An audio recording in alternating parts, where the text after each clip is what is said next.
U.S. Navy sailors became molecularly fused to a warship during hyper-secret trials of an invisibility cloak, it has been claimed, during an experiment known as the Philadelphia experiment.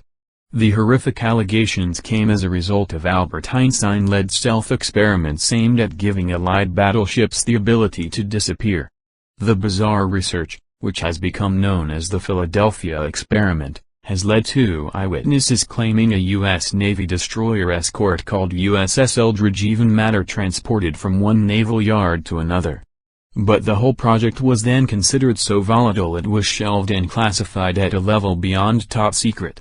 The Philadelphia experiment, sometimes called Project Rainbow, has been a major conspiracy theory for decades but gathers new advocates every year as actual cloaking technology advances to fulfill the Second World War claims. According to supporters of the claims, Einstein, who worked for the U.S. Navy during the war, was drafted in during 1942 amid catastrophic Allied losses of ships to German U-boat submarines. Author and researcher Robert Goerman said, "The Navy used a variation of Albert Einstein's unified field theory and they used it to bend light to render the ship invisible as it was encased in this electromagnetic fog."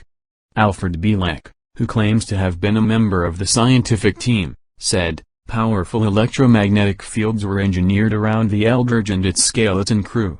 The whole experiment was supposed to be hyper-secret but it was seen by a merchant seaman called Carl Meredith Allen, aka Carl's Allende, on the nearby ship Liberty. Goerman said, "He says he saw the ship enveloped in a green fiery fog. He says he could insert his arm into the terrific flow of this energy, then the ship disappeared. The Eldridge then teleported and appeared in a naval dockyard in Norfolk, Virginia before reappearing back in Philadelphia. But the Star Trek-style teleportation had awful consequences as sailors became fused to the vessel at a molecular level." Goerman added, "The crew were molecularly attached to the ship, bonded to the metal. As it was teleported, men were driven insane, men caught fire and terrible, horrific things happened to the crew." Bielek, who wrote the Philadelphia experiment and other conspiracies, said, "The first thing they found was 2 sailors buried in the steel deck, dying or near dead. 2 more were found standing upright in the bulkhead.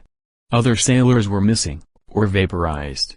According to supporters of the reports, the Navy quickly shelved the experiment, and forced all those involved to sign an oath of secrecy before assigning the papers a level beyond top secret, never to be declassified. The Philadelphia experiment was made into a hit film in 1984. Skeptics say the legend may have arisen from the fact in the early 1940s, the Navy did conduct experiments to make naval vessels invisible in the Philadelphia naval shipyards. Scientists ran an electric current through hundreds of meters of electrical cable around the hull of a ship to see if they could make the ships invisible to underwater and surface mines. Germany used magnetic limpet mines capable of attaching themselves to the metal hull of ships as they came near. The ring of electric cable would make the ships invisible to the magnetic properties of the mines, and indeed a similar technique was employed by the British Navy.